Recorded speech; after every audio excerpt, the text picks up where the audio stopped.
Thank you, everyone, for joining our security session panel discussion today. Today, I really brought in and wanted to focus on really the idea of ransomware. It's really a pressing topic, and I wanted to examine the latest trends, shed some light on how organizations must prepare for potential incidents that can kind of happen. So I brought together a great panel, some thought leaders in this space. Maybe we can go around. Stas, introduce yourself. Tell us a little bit about where you're coming from.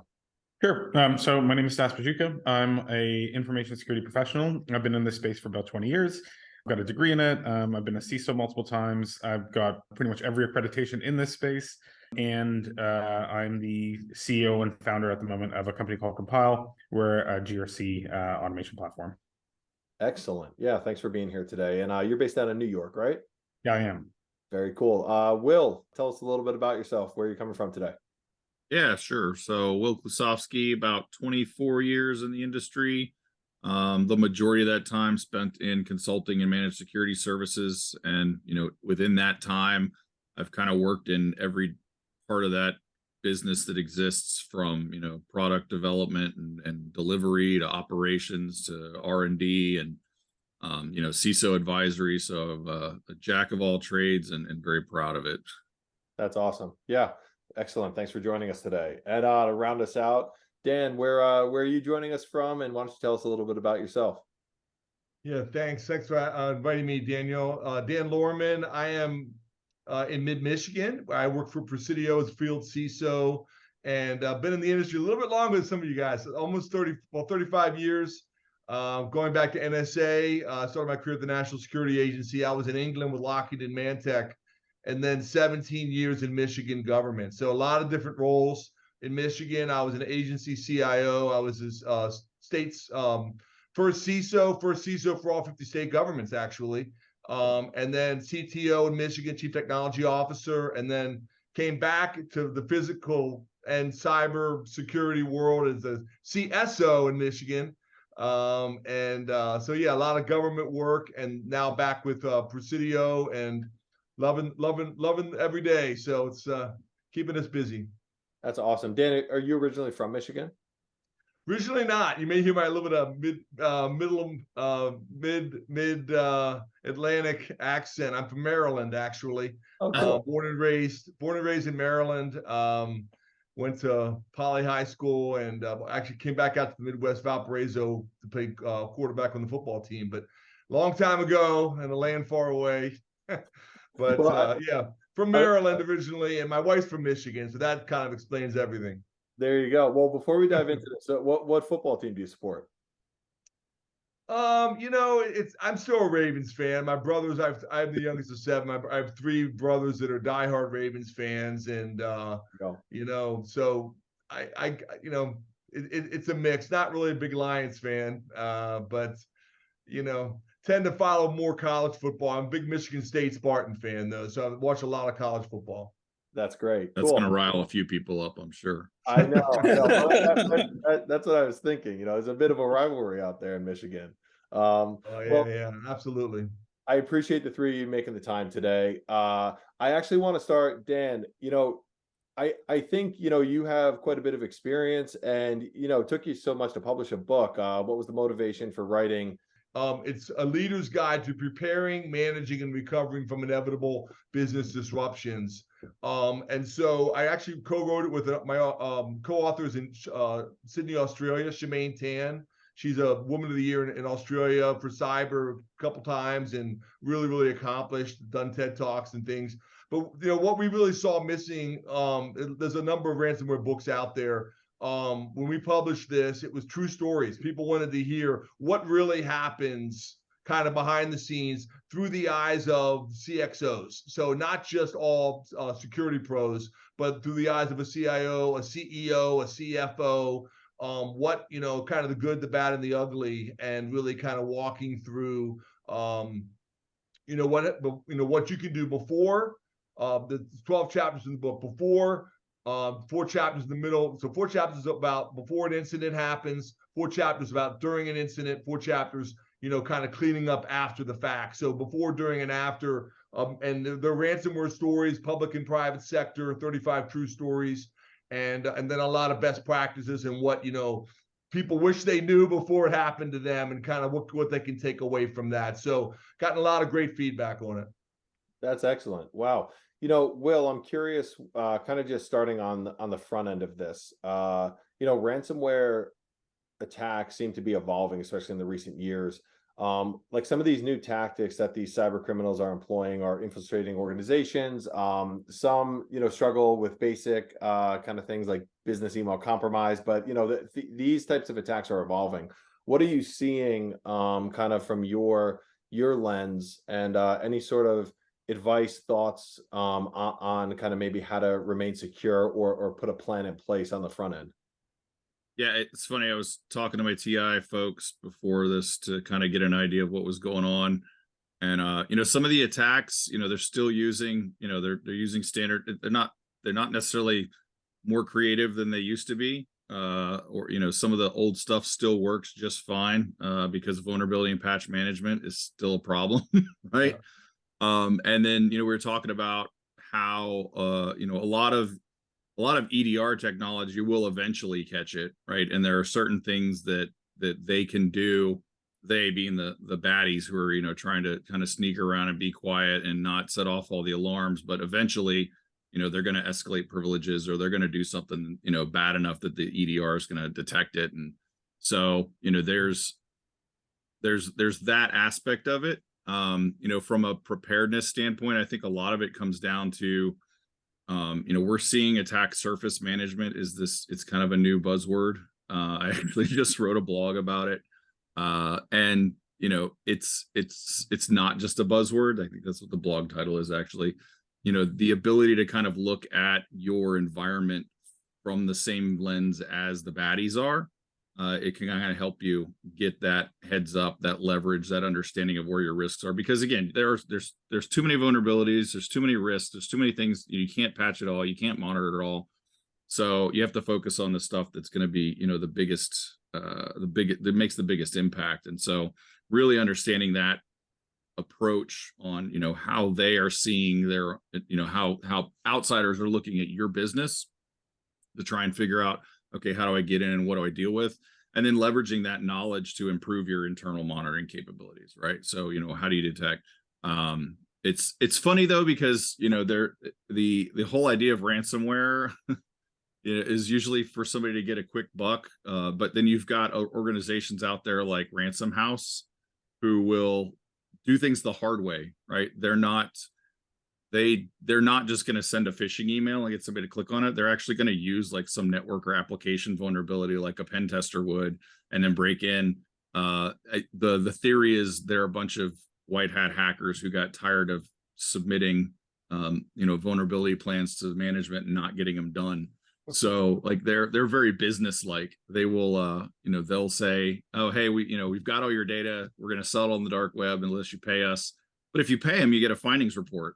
So you get to know what you have to fix. So the motivations, I think, are an important thing to look at it too. I think organizations have to understand why someone would want to get in there. So it's a matter of what do the bad guys see about me? What is my industry? What are my targets? Why would somebody attack me? And then how are they going to get in? And what do I protect from there? Yeah, that's interesting. Stas, I came across a KPMG top 10 common cyber incident response mistakes. So quick piece from that.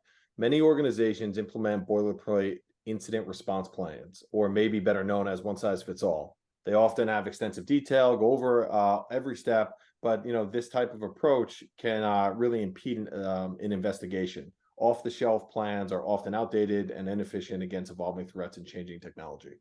So I'm just curious, like, it's challenging. Is the if you want to take step one, is step one even worth the time doing it? Or if you're not going to be thorough about an incident response plan, should you really kind of maybe not reach out to consultants? Like how can an organization kind of take their first step towards this? That's a loaded question. I mean, incident response planning is a must, right? Having an incident response policy and then playbooks around it is really important. Nobody likes doing them. Nobody likes writing policies. No one likes writing playbooks. But they do need to happen. I think Dan even- does. He wrote a whole book about it. Well, there you go. I'm sure that this is probably like the first 4 chapters are probably about writing policy and incident response planning, and tabletop exercises. But even before they can get there, a lot of companies don't even understand where their critical assets are. The amount of times that we've gone into organizations, we're like, okay, like ransomware hits tomorrow, high level. What do you guys care about? What do you guys not care about? What's cloud? What's not? What do you have BCP, DR scenarios for, ready for? What environments have production? Which environments have UAT? Like nobody knows. The vast majority of companies don't know the answer to these questions, and this would be the very first thing that you need to do in order to be able to even start on an incident response plan. So that would be the first step. Catalog your assets, understand what's important to the organization, start putting in controls around them, and then write playbooks, and then do tabletop exercises. They don't have to be difficult exercises. You don't have to involve everybody at once to run through this, because you're not going to get the CEO, the CFO, the CIO all on one call to go over this, because you have to slowly buy them. You have to get buy-in from them, and that takes time, and you have to show them some return on investment, and that can be done by something as simple as doing like a residual risk statement showing, if we do this and we plan this out, we could potentially save the organization this much and reduce the risk overall. These are all simple things that can be done by a fairly small team, but it does require the legwork to do it, and a lot of this stuff can be seen as not the sexiest of work. Hey, Stas, my assets, that's my laptops and printers, right? That's it. Yeah. Exactly. It's amazing how many conversations I have that this are is about printers. Yeah. where people just think assets are hardware. They don't realize it's data, it's applications, it's data flow, right? It's people that own that and can make decisions about it, right? For sure. My approach has always been, you do the CIA triad for the high level system first, and then you do the hardware that underpins it after, which bit more detailed, but like that's the way that I've always done it, and that's the way that I've always found works the best. Interesting. Dan, any industries or sectors currently more susceptible to these types of vulnerabilities than others that you're seeing today?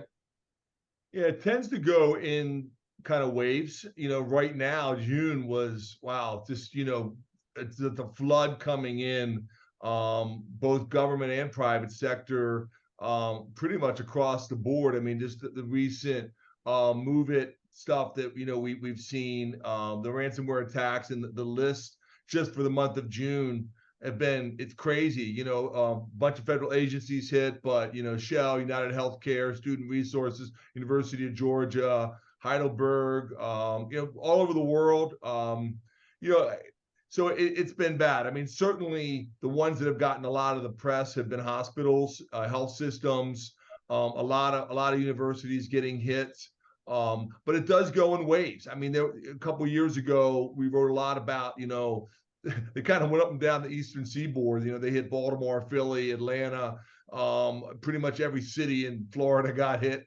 And to the extent that, and the amounts are going up, the numbers are going up.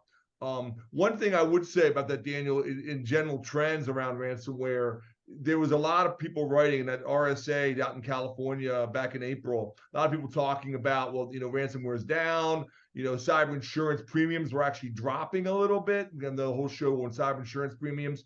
But now, guess what? It's back again. It's back again. And they're saying around the first 6 months of, the numbers won't come in for a few months from now, but the first 6 months of 2023 may be worse, the worst ever, worst 6 months ever. So ransomware is not going away, contrary to what some people are saying out there. And I think most people are just shut up about that who are writing that, because June kind of proved the point. It's been a really bad month, and it's really hitting all industries. But it's pretty bad right now. Yeah, I can't imagine the Verizon data breach report comes out every year. The number one vulnerability is always web applications, right? For the most part. But ransomware is probably everybody's biggest risk all the time because of how easy it is, right? You don't even have to know what you're doing. You can pay for this ransomware as a service. Heck, you don't even have to negotiate anymore now. There's negotiation services on the dark web, so you can pay somebody to deploy the ransomware for you, and they get a cut, and then you pay somebody else to negotiate what your payment is and they get a cut. I mean, you almost have to do very little to make it happen. And if you can do the basic minimum amount of research to do some spear phishing on the right people, it happens. For sure. Yeah. I've got a question for Dan, actually. Out of the 35 use cases that you mentioned in Cyber Mayday, how many of those are cloud native versus on-prem? Do you know? Yeah, I don't have the exact numbers. I mean, some of them,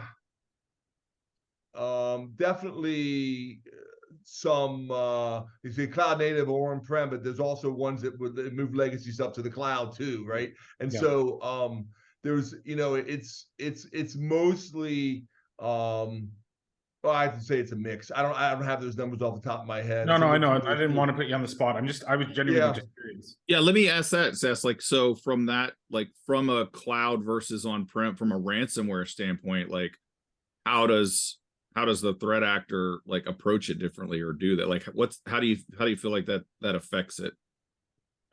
That's a question to me? Yeah. Just because you brought up the question, I was curious. Yeah, like my impression with all of this is that it's more legacy platforms and more data centers that are getting affected by this. Significant. I understand that people are still running like VMware servers and clusters and all of that, and they're not patched and all of that. But just out of the box, like backing up services are pretty common. Like it's pretty hard to like get to spin up a database that isn't encrypted, that isn't at least like monthly backed up. You might have to configure with policies over top of like Azure or AWS. So like with all this latest technology and the move into the cloud, I would just think that the risk is starting to get mitigated and more like, I'm just thinking that we're going to hit like a peak at some point and then we're going to start seeing a drop off because all these companies that are getting compromised, they are going to be forced to move into the cloud. And I was just trying to see if that made sense with somebody like Dan who's had I mean, let me just jump in, because I think why I kind of hemmed and hawed a little bit about that is because what I'm also seeing a lot of right now, and the book came out at the end of 21, so the book, it's about 18 months it came out, and we did a lot of the research, a lot of the work was done by July 21, so it's a little bit dated. It's a great book, great stories, what happens, but I want to encourage that. But it's what I'm seeing a lot of the last year, though, is it's still that you got people coming in that have a blended environment. They've got some on-prem, they got some in the cloud, and then the bad guys go sideways. And so, they get in. Once they're in, it may be they get in through a legacy app. It may they get in through, and we talked about how do they get in. And I agree with Will. A lot of it is, going back to Colonial Pipeline. It's they get identities on the, they literally are logging in some cases. They're stolen identities, people not using multi-factor authentication or whatever. And, I hate to say it, hopefully not as much of that anymore, but some username and password for system admin accounts, and they're getting into the, it's sad, but it's true. And then once they're in, they go sideways. And like two big cases that I know of, they were in the dwell time was well over 100 days. And they went sideways, and they got the cloud backups were all gone too. So I mean, they basically just sat in there and watched and just kind of spy on the wall, just basically watching what you're doing. And so I agree with you. I think the entry method definitely much more legacy. Or a compromised accounts, not systems that aren't patched, et cetera. I totally agree with that. But once they're in, it's kind of all hell breaks loose.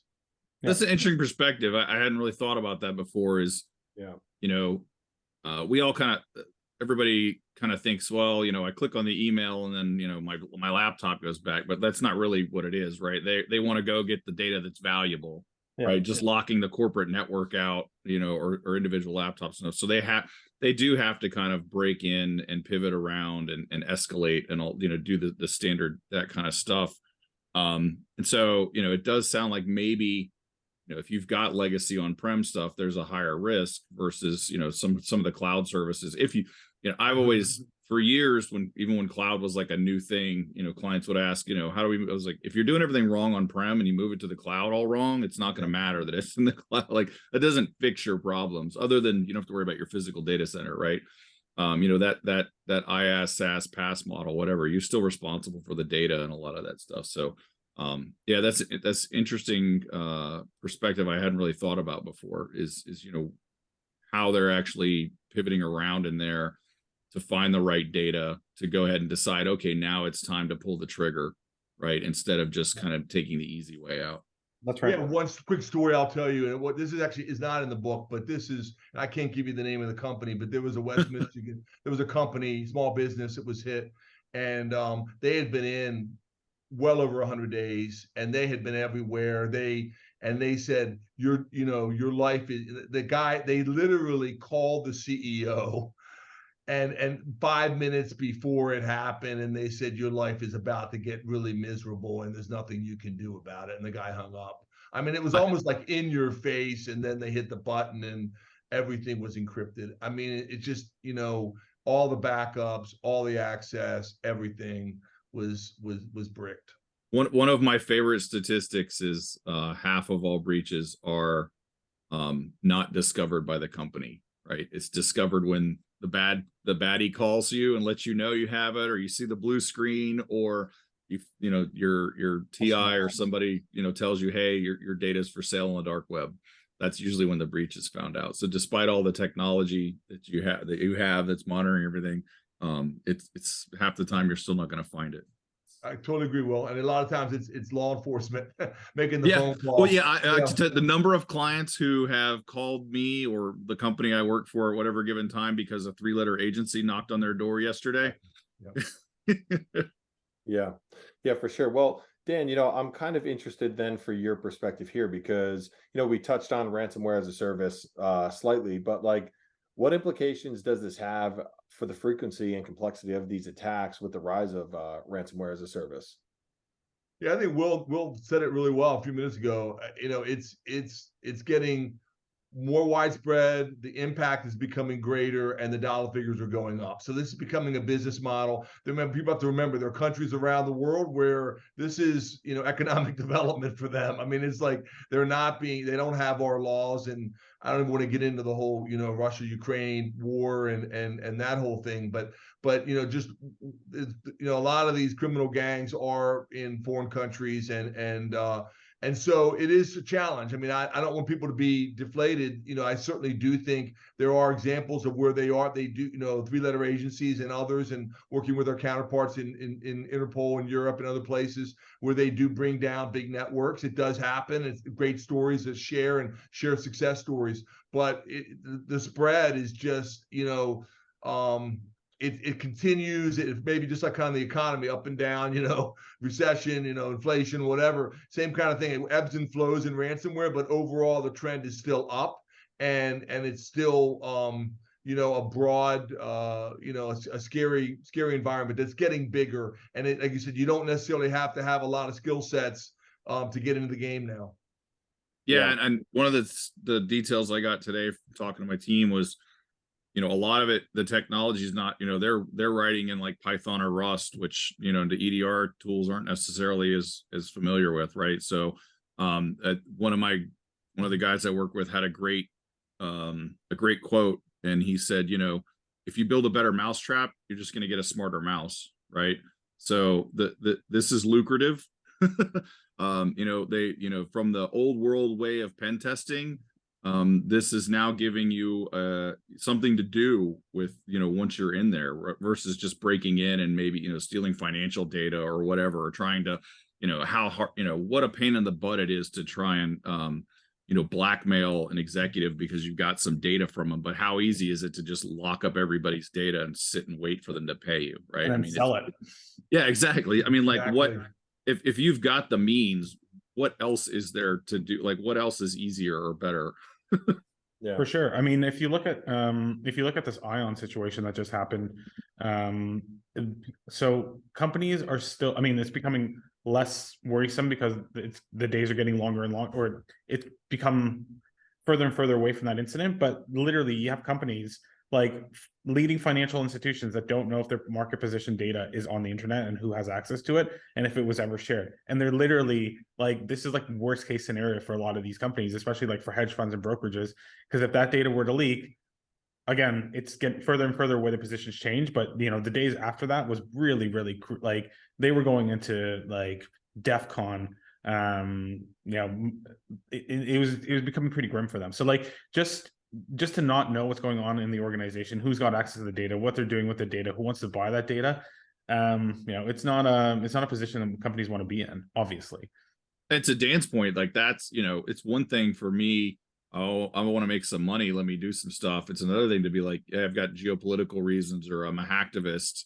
And, oh, you know what? Hey, I don't like capitalism. So let me go ahead and see what I can do about, messing with the NASDAQ or the S&P, right? And see how I can impact things. For sure. And critical infrastructure. I mean, oh yeah, we talk about you get any briefing, they tend to be rather boring from the three-letter agencies. They don't say a lot about the details of what's really going on, but what they do tell you is that they talk about the adversaries, and they talk about nation states, they talk about China and Russia, and they start naming names, Iran, et cetera, and you start realizing that some of their goals may be very different. They're testing things out, what might happen in a cyber war kind of thing, and they have brought down infrastructure, and so you're right. In those situations, it's not really about necessarily. Most of it we're seeing now is about the money. It really is. But there are examples. What just happened in Guam that really are viewed as critical infrastructure attacks by nation state actors. Well, it's all something that's leading to something bigger. And Canada right now, one of the gas companies, you can't like use credit cards at the pump or something. I think I saw that. Yeah, I saw it. Yeah, and while that seems inconvenient and it's a problem, that company's gonna lose money. Again, those are like, that's not critical. Like those are specific systems, right? Those are dangerous things to be able to have control over and lock down. And the right mindset can wreak a lot more havoc than just sort of, hey, I want some Bitcoin. For sure. But also, like, I mean, when the attackers are on the network, right? I mean, they're getting access to systems that they normally would never get access to, like case in point, Swift, right? Like you're not going to get access to Swift sitting at home unless you breach a network, right? So the amount of 0 days that are being generated, that we're like, I suspect we're going to see a massive influx. We're already seeing a massive influx of 0 days, but it's just going to continue because these guys have access to things that they normally would never have access to. They're also incentivized to find holes in those because then they can reuse them on other companies. So like I think that's just an interesting dynamic. So I'm going to ask Dan the experience one. How do we deal with all that? Like I know all the prior planning and do all the right things, but like how do you overcome all that? Yeah, I was going to just add pile on one more time what Saz was saying, and I'll get to your question, Will. You also have the challenge of supply chain and the fact that makes it worse, and the fact that you hack somebody that everybody's using. Every client I talk to is a supply chain conversation, and that's really hot right now, is talking supply chain and what does that mean. And I mean, I think we talked a little bit earlier. I do think we kind of started with that, didn't get a chance to jump in, but you're right. The early chapters are really about just having a really a good cybersecurity program overall, following this cybersecurity framework, knowing how to, detect, respond, basically practicing, putting into practice. Everyone talks about cyber hygiene and the basics, but it really is, it's kind of like we talked earlier. How do you win football games? People say, oh yeah, it's blocking, tackling, throwing, running. Everybody gets that. It's easy, but doing it well, means you win national championships. Doing it not so well means you lose by 40 points. And so, and there's a lot of similarities between football and cybersecurity. I mean, the reality is, you do need tabletop exercises, and I do believe you can, as you mentioned, Stas, that you can chunk it up and you can have different audiences. But I also believe you do really, most programs, they need to have at least once a year, if not more, a tabletop where all the different business executives are in the room, where you get that attention at the board level. They understand what really is at stake. But one of the best ways to do that right now is just look at peers And you know, if you're in an organization, you just cannot get management's attention on this. Look at your peers. What are they doing? Who just got hacked? What ransomware attacks just happened? Talk about, you know, if you're a bank, the other banks. If you're a water system, the other water systems. If you're electricity, et cetera, government, you know, who are your peers? What are they doing? And who are they listening to? And I think that's one of the best ways to get the attention of the C-suite. You gave me an idea, and I'm sure somebody's doing this, but I'm gonna, you know, I think this is a great idea, is to take, you know, if I'm a CISO, I've got, you know, my services company, my threat intelligence, I've got this data, hopefully I've got some attack surface information. You know, yeah, I'm going to do my standard playbooks, like I know what's going to happen, but you know, similar to threat modeling, okay, let's figure out, based on everything that I know about my environment and I can see, you know, what are my most likely avenues of attack, and then let's do a tabletop on that. Right. Let's run that as an engagement. Let's say that got breached. Because, you know, like my company will, you know, when we find a vulnerability, we'll do the micro pen testing and tell you, you know, yeah, this is actually something you care about versus not. But that's one thing to just let you know you need to address it. But let's take that a step further and say, okay, let's actually do the tabletop engagement. You know, here's these 3 or 4 things we know about the environment. Let's run through it like it happened. You know, what possibly, you know, how, and you can run through the technical teams on, you know, how the breach would occur, red team, blue team stuff. And then, you know, I'm a big fan of having all of the, you know, the C-levels, all the execs in the room to hear and see what's going on and how you're going to deal with it. Because I think that's the other part too. A lot of organizations think about the technology side of it and they forget there's PR, there's shareholders, there's business operations. I mean, you know, the business continuity planning, you know, becomes a bigger and more important thing when you start looking at it. So funny enough, we just did something like literally it's coming out in 3 days. So because we gather information about assets and vendors, and we know the frameworks that customers are trying to adhere to, and we know their risks, and we know their incidents, and we have, you know, we pretty much know everything from a security and compliance perspective in order for us to be able to, you know, get a SOC 2 or ISO for our customers. We've started generating playbooks, standards and procedures based off the back of those. So we're like still early days, like it is out, it's going to be out in 3 days, but like I think it might be a bridge between, Will, what you just said, and then Dan, what you were alluding to. But like the whole point of this, and I think when I first started off, like nobody wants to do this, but it's super important because we need these tabletop exercises. But if there is a way to be able to generate these on the fly and update them annually for, let's say, and then run through them, like that could be a good way to bridge the gap. Yeah. Anyways, just thinking. Well, we're coming up on time. I will say I am absolutely confident over other security sessions we've had that there will 100% be a part 2 to this conversation, because there seems to be plenty of meat left on the bone here. But Dan, Stas, Will, I want to thank you guys for making the time, sharing your kind of experiences and your thoughts on in this space. Certainly it's not something that's going away. And you know, having a plan in place and having a great plan in place is a start to it. But just like a fire drill, you know, organizations have to kind of run through it to kind of get familiar, you know, in case the day happens. So thank you again. I appreciate it, and we'll be in touch. Sounds good. Thanks, everybody. Take care.